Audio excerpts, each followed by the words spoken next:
Ben's All right, awesome. check it. Mic check one. Here we go. Please hit record. Please hit record.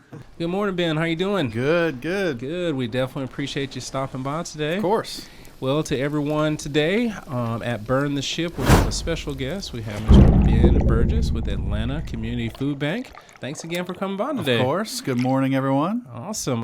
Well, today, Ben, we wanted to take some time to learn a little bit more about what it is that you do in your journey. Sure. What we found is our audience here for Burn the Ship are entrepreneurs who are trying to get educated, get motivated, and or have a problem solved. And you solve problems all day. So we just want to learn a little bit more about you and what it is that you're doing. So share with us, where are you from? Okay, so I am originally from Dalton, Georgia, North Georgia, about 45 minutes north of here. Yeah, some mountains. That's right. Carpet capital of the world. Nice. But grew up in North Georgia. I've been in Atlanta for about 19 years now. I went to the University of Georgia, so go Dogs. I know. And excited about this year. But basically out of college, I did political fundraising. So I did that for a few years. Worked for a company out of West Virginia, and did several campaigns around the country before moving back to Atlanta. While I did enjoy that, it's a very transient lifestyle. You have to travel around to where the campaigns are. Okay. And I feel that's, in a lot of ways, that's something you can do in your 20s. Right. So it was a lot of traveling. You had to go from city to city. Yep. I was in Alabama. I went to Colorado. I was in Kansas, and did several campaigns. But then eventually wanted to come home and put my roots down here in Georgia. Right. But so I came back to Atlanta, and I actually worked for a sales job for several years. And as I kind of went along in that job, I began working with a lot of nonprofits, and as my happiness went down in that role, my interest in the nonprofit world went up. Okay. And I was very intentional when I went to change careers, and I volunteered around for a good better part of a year in various nonprofits around Atlanta, which has plenty of them. And the Atlanta Community Food Bank really checked all the boxes about what I wanted to do, how I wanted to spend my days and my career, not only just from the mission of the food bank, but the people that I worked with and what I was doing. So, and here I am 11 years later almost. Okay. I've been at the food bank for most of that time. I've been on the operations side and food sourcing, so my relationships have been within the food industry. Right. And then for the last couple of years, I've been on the development team. So I'm the corporate relations manager for the food bank. Okay, well, that's awesome. Now, that is a big transition going from sales, because I've been in sales my entire career, right. So a little bit over 20 years now, and then going to a nonprofit. What would you say after seeing and working with nonprofits that made that aspect stick in something that you may want to go into?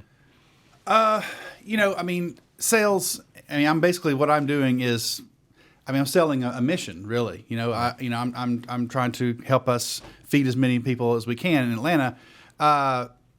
For me, it was just about, coming home every day and knowing that I did something good with my day. And not that I wasn't, doing well at my job before. It's just something I wanted. I just wanted a little bit more for that. And I just wanted to come home and, wake up in the morning and want to be going to do. Everybody, there's a reason they call it work, right? That's but right. At the same time, That's right. At the same time, I just kind of wanted to believe in what I did. And so, like I said, I found the food bank, and I have, had mostly good days ever since. Awesome. I can definitely understand, because I share with people that it's not always about the money, when it comes to whatever your employment is, if you're an entrepreneur or if you have a job, because yes, you need the money to take care of your responsibilities, but what else is it feeding me and feeding my soul? So It seems like you just had a big hit for goodwill in knowing that, hey, I finished whatever task I had to do for the day, and I was able to truly help somebody. Yeah, I think it's work-life balance, right? So, I think, if you find something that you really, really like to do, my wife would tell you I would come home from my old job, and it would take me, an hour to decompress and just let go of the day. And, that just wasn't something that obviously I have my bad days, but like most times, I come home and I'm, pleased with what I did with my day. And, I just feel like that was something that I sought out, when I was looking to go into the nonprofit world. Okay. Okay. Well, good. Well, talking about that, we want the people that are listening today to understand that it is more about the money, and it is about giving back and helping others as we make it to specific goals. Mm-hmm. So we do want you to share a little bit about the history of the Atlanta Community Food Bank, and then just get into what is it that you're actually doing there so people will know. Okay. So the Atlanta Community Food Bank is the largest food hunger relief organization in the Southeast. We are part of Feeding America, which has over 200 food banks throughout the country, and they collectively serve every zip code in the United States. There are actually 7 food banks in the state of Georgia that are under the Feeding America wing, and we obviously serve the most people because we serve Metro Atlanta. But we are in 29 counties. We have 700 partner agencies that we serve. So we are only half of the equation. So our partner agencies are the other half. So the way we work is in those 29 counties, each partner agency could be a local shelter. It could be a church food pantry. It could be some other sort of feeding program. It could be an after school, program. Mm-hmm. If you're a 501c3 and you're a feeding program for at least a year, you can come get food from us. And so we have 700 of those throughout our network. Now, we did not always look like that. Right. Bill Bowling was our founder. He started the food bank in the late 70s. He basically started out of the basement of St. Luke's Episcopal in Midtown, and he was essentially trying to get some food to work his food pantry and get some homeless off the street there. And essentially, he started building up his network of donors to the point where he got large offers that he could not handle. But so what he did, he would call around to other organizations, mostly churches, that were doing some similar work. And this predates the term food bank. Yes. And said, look, if I bring all this food to one place, can you come take some of it and feed your neighborhood? And so so that was the kind of the genesis of the food bank. And so that first year, I believe they did around 15,000 pounds of food. Okay. And this past year, we were upwards of about 100 million pounds of food. 100 million pounds? Yeah. Awesome. So, we also like to talk, and it's actually equivalent of about 91 million meals that we're actually able to provide. That's a big number. Yeah. Now, COVID obviously had a big role in that, but as we've built our network, we've been able to grow and to increase the amount of agencies that we can serve. But obviously it's been 40 years for us to get to that point to build up our network. But ultimately, our partner agencies are half of the equation. Okay. And we can bring all the food in the world into the food bank, but if they can't pick it up, if they can't take it, if they can't distribute it, then that's what's the point of bringing it in? So we also try to hold them up and support them any way we can, where maybe we can get a grant to help get them a refrigerated truck to come pick up more food from the food bank or from some of our local retail partners, or maybe we want to do a warehouse build out for them or a cooler build out so they can take more produce. And so they are truly our partners. And we just moved to our newest facility March 1st of 2020. Right. So the timing was interesting. It is what it is. Yes. But, we had a 3-year capital campaign, and that was incredible that we had so much outreach from the community, the corporate community as well. Lots of foundations. Feeding America was supportive for us to build this new location. But we were on the west side for 40 years. We are now near Camp Creek and I-285 in East Point. But we moved in March 2nd, and then, my last day was March 19th, and we went home. But I will say this, if we had not done that, we were literally on Friday waiting for our certificate of occupancy before our move on Monday, and we got it at like 4:30 on Friday, and they were like, "You're good to go." And if that had not happened, who knows if we had moved in when all that happened. And we absolutely could not have brought in the amount of food we needed during COVID if we had not done that. And so it was kind of a blessing in that sense that we were able to do that. And, like I said, we just would not have, we probably saw that at the first 2 or 3 weeks after COVID hit, probably a 300% increase in people seeking food assistance. And immediately, combine that also with panic buying when people were, That's right. all the shelves were empty. That's right. And so we also had to cancel our 5K, our golf tournament, and like all these things that were part of our culture and part of our yearly budgets, to support the food bank was all kind of gone immediately. And so one of the things we had to do was purchase a lot of product in the past year. So it was an interesting kind of time that there was this tsunami of need that was happening all at the same time, where all these disruptions in the food supply chain were happening. But, as we discussed earlier, I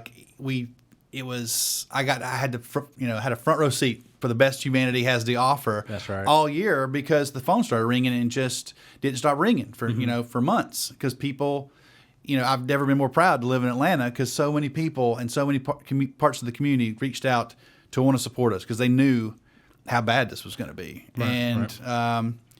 We basically, on any given year, upwards of around 850,000 to 900,000 people in our 29 county area are food insecure. And during COVID, certainly last summer, it was well over 1 million. I mean, it ballooned up. Probably 1 in 6 adults and 1 in 4 kids in our service area were food insecure. Okay. And So tell us about that process in itself. We have this need, people need to eat, and you have these people who want to give. So what is it? It's just you have huge donors and you just go and purchase the food, or do you have large, I don't know, like Frito-Lay or whomever gives you a whole bunch of chips? Right. And what does that process look from the giving down to the giving? So as far as the food goes, I mean, we have obviously built relationships over the last, 40 plus years here in the Atlanta area. And we are very, very lucky in that the Atlanta area is such a hub for not only Georgia and Metro Atlanta, but a lot of the Southeast for a lot of companies. So we have so many wonderful distributors here, also manufacturers. And, I'm talking about, Kroger, Publix, Target, Walmart. All these people have huge distribution facilities here in Atlanta. But, large manufacturers like ConAgra and Kraft and Mondelez and General Mills and Kellogg. I mean, all these big ones have warehouses here, and we get a lot of food donations from them. We also get obviously USDA product from the federal government for the Emergency Nutritional Assistance Program. So we are the largest distributor of that product in the state. We also have some state funding. So the Georgia Nutritional Assistance Program provides all the food banks money per each fiscal year. That's only used for food purchase. Mm-hmm. So we are able to utilize that to fill in gaps, like around, Thanksgiving we'll purchase turkeys, and around the holidays we'll do hams and things like that. But so much of that was increased during COVID. But we have 20. I think we have 20 box trucks. We have 7 tractor trailers. So we have trucks out on the road every single day. I mean, a lot of these facilities are running 24/7, and they, even with wonderful supply chain logistics, there is some food that just needs to be distributed that they cannot sell, directly to the public. Even though the dates are good, they just have certain, deadlines they have to hit to get it into retail stores and get it out there. But and also just there's certain foods, like the latest Kraft macaroni and cheese, like, okay, well, the Star Wars thing is over on the box. And it's like, okay, well, now we're going to move on to the next thing. So all that inventory, will be donated to us. Makes sense. These organizations are incredibly good to us. Okay. And so we're very, very lucky. But, by and large, as far as financially, I'd say throughout the year of financial donations, 54% of our financial donations come from individuals. Okay. So just families and people that want to donate. Probably 20% comes from businesses, corporations. We have another probably 18 to 20% that's foundations, and then other groups like the Rotary Club and chambers and things like that. And Feeding America is also very supportive of us as well. So for every dollar donated to us, we can provide 4 meals to the community. So never think that, you can't help in some way, because it doesn't matter. Because even if it's, $10, you're talking about 40 meals that we can provide. And the reason I say that is just because we are able to leverage all of these relationships within the food industry to provide millions of pounds of food. So, the dollar you donate may go to, someone, like myself, who's like out there building relationships to try to get more food in, or maybe may go to pay for a product that we're having to actually purchase out there, or may go towards putting gas in our trucks, but funding our food bank, which allows us to bring massive amounts of food to one location and get it out to families that need it. Okay. Well, definitely appreciate you providing clarity on how that part of the process works. You getting the food in.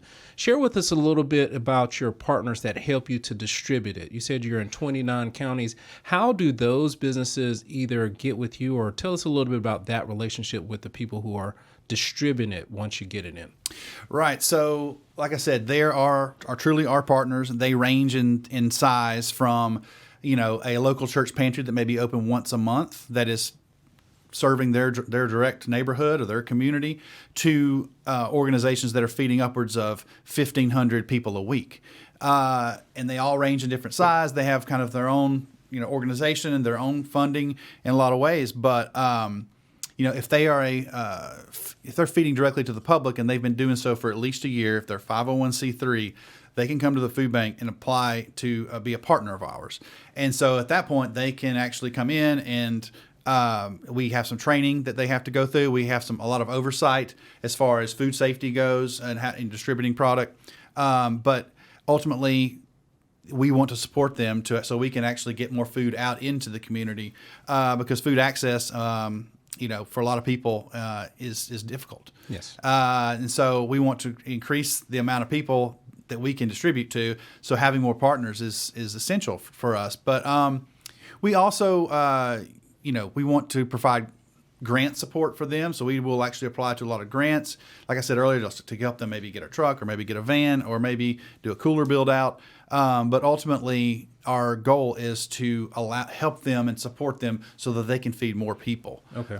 So like I said, they're the lifeblood of kind of what we do. And there's probably one in your neighborhood if you're in our service area. I know for a fact where I'm sitting right now, there's probably at least 5 or 6 within 5 or 10 miles of here.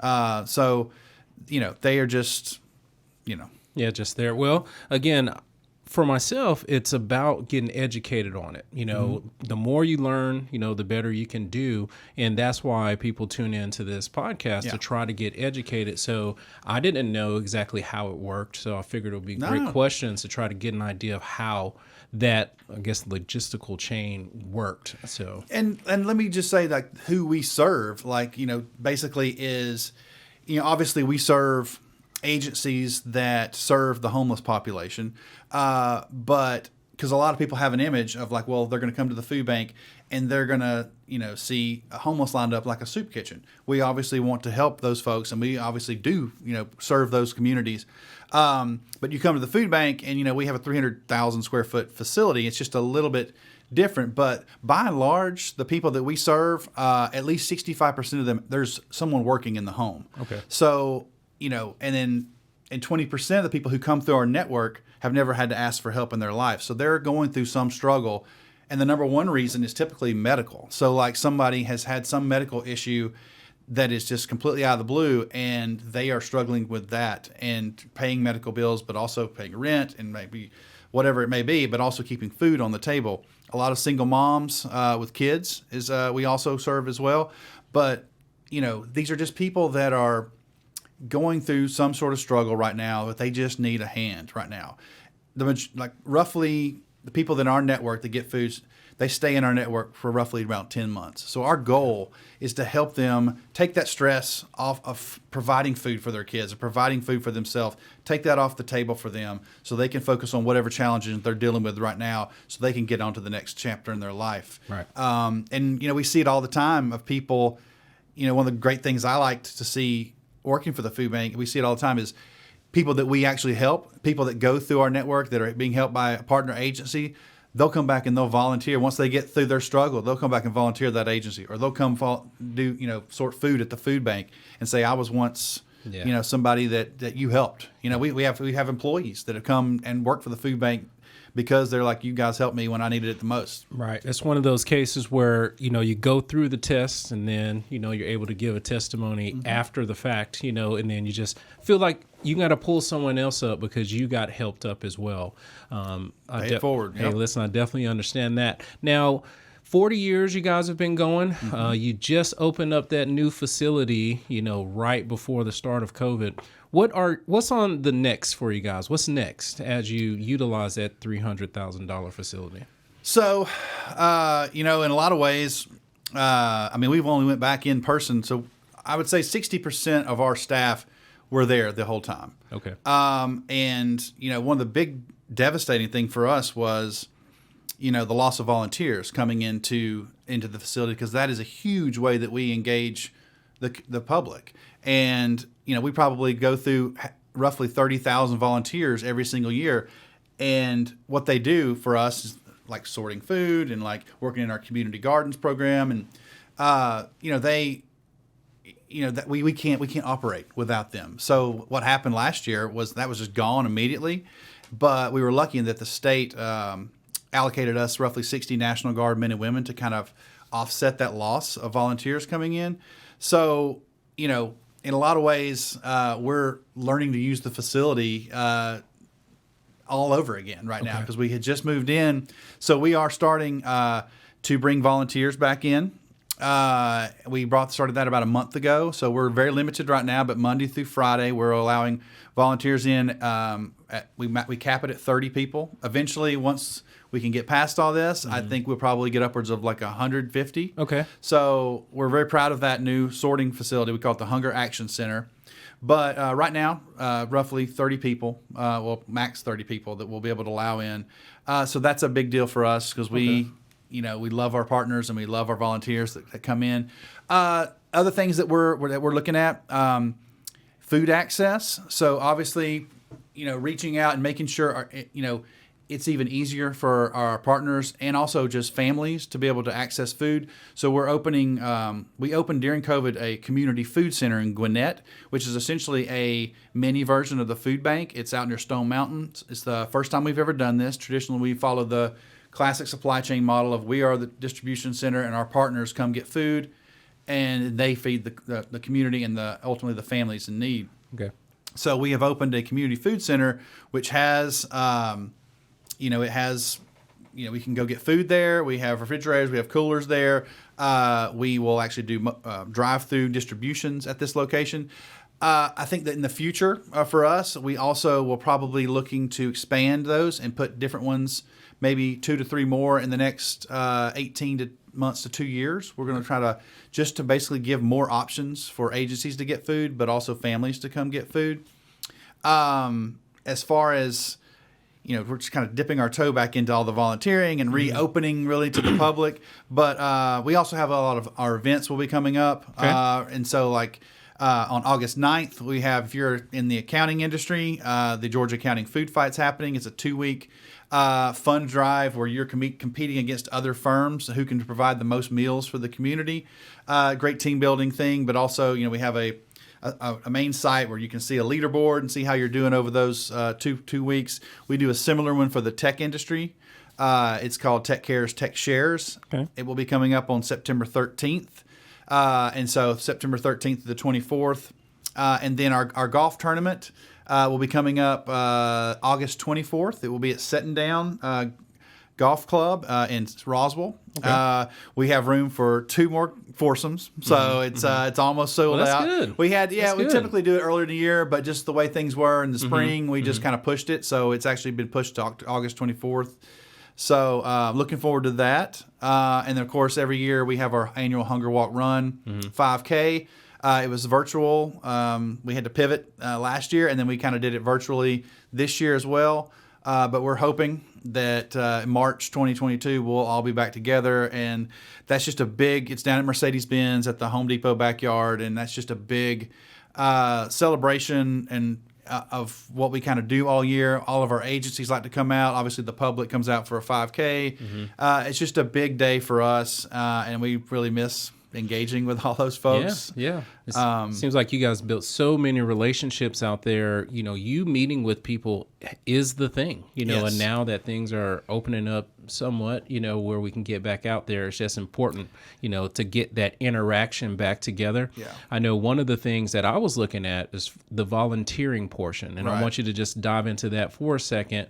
It was a block of time, I think, from 1 to 4. Right. What is that experience like for the people who may not necessarily have the money to donate, but they have the time? What does that block look like? The most valuable thing you can donate to us is your time, and also I'd like to engage with companies to come in to volunteer and also learn more about us, and if you want to, if we're something you're passionate about, and you want to support us in other ways with sponsorships or donations or whatever it may be, that's great. But the number one thing I want people to do is come in and just experience it, and so what we call it, our biggest opportunity is our Hunger Action Center. So like I said, we will, up the amount of numbers as things continue to progress and things become more safe. But essentially what you do is right now, Monday through Friday, we can accommodate up to 30 people, and the shifts are 8:30 to 11:30 and 1:30 to 4:30.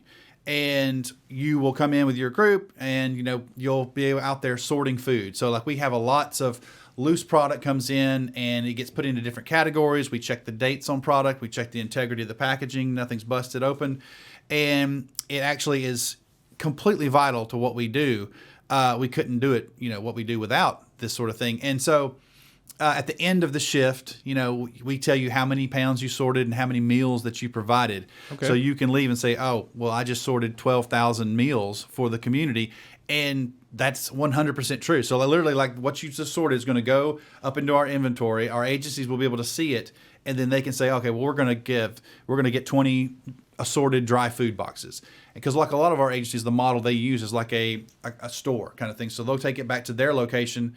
They're not necessarily going to know what's in that box, but they know it's been inspected and they know it's going to be good product. And then they'll take it back to their location and they'll put it on shelves, and then families can come and actually shop. It's like, okay, well, you get 2 pastas, you get 2 juices, whatever it may be.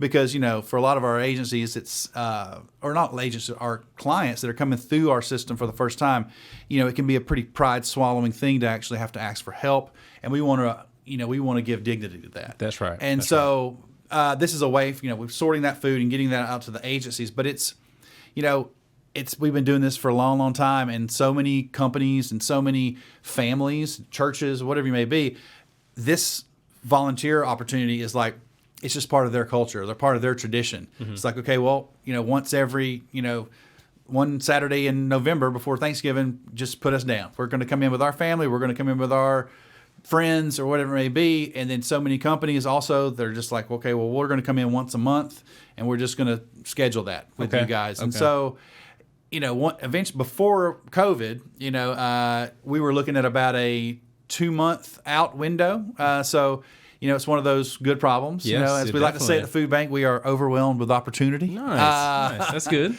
But it's just because it's such a popular thing, and we got music playing, and it's a team building opportunity as well, and it's just a really good vibe. Awesome, awesome. Hey, listen, we definitely appreciate you sharing that, because again, we've seen these community food banks out there. All of us have seen them, especially since COVID, but we didn't have an idea of how that process actually works. So we definitely appreciate you sharing that. Talking about volunteering, and how you can help with that. Those are just super important things. Mm-hmm. Was there anything else you wanted to share with us about what you guys have going on? I know you did the events, the volunteers. Any other things you want to share with us? I just am thankful for you to let me come here and put this message out there. We are still kind of in a COVID world in a lot of ways. And so I'm just hoping that, whoever's watching this will know that we are opening up to the public slowly but surely. And I invite you to reach out to me. I would love to show you, give you a tour anytime, and just let you know, just show you what we're doing. If you're looking to donate, you can also reach out to me as well. But if you also just want to stay in your own neighborhood, I can connect you with a local agency.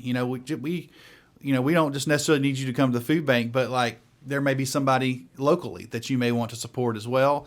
That's a partner agency of ours. So, we're not selfish like that. We want you to support anybody that's out there helping folks. So, okay. But no, I think we're good. We're excited to be back in our brand new facility, and we're really excited about the things that we're doing, and just trying to make sure everybody that wants a meal can have one. Well, good. Well, we definitely appreciate you sharing. And one thing now here on Burn the Ship, we always give you the last word. You talked a lot about Atlanta Community Food Bank, but this is your few minutes to tell us, so you can do a song, a scripture, a poem. What is that last word that you have to offer to us? Okay. The thing I want to say is, if you take anything away from what I've said today, just know that two things. One in 4 kids in our service area, which are 29 counties here in Georgia, is food insecure, meaning they do not know some days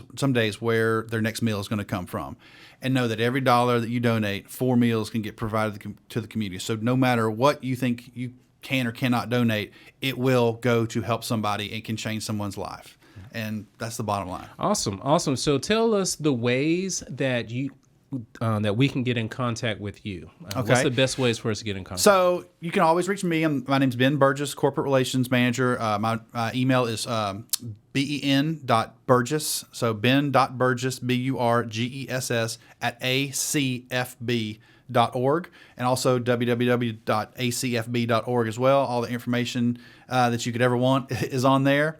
But please feel free to reach out to me. My number's 404-539-2669. And I'm happy to talk to you about any way you'd love to engage with the food bank. So. Awesome. Well, Ben, we definitely appreciate you coming on today and sharing what it is you're doing. That is an awesome service that you're providing to the community. We truly do appreciate it, and we appreciate you coming by today. Absolutely. Don't forget to support the MP group as well. Awesome. I'll take that all day. All right. Thank you so much, Ben. Of course. Thanks.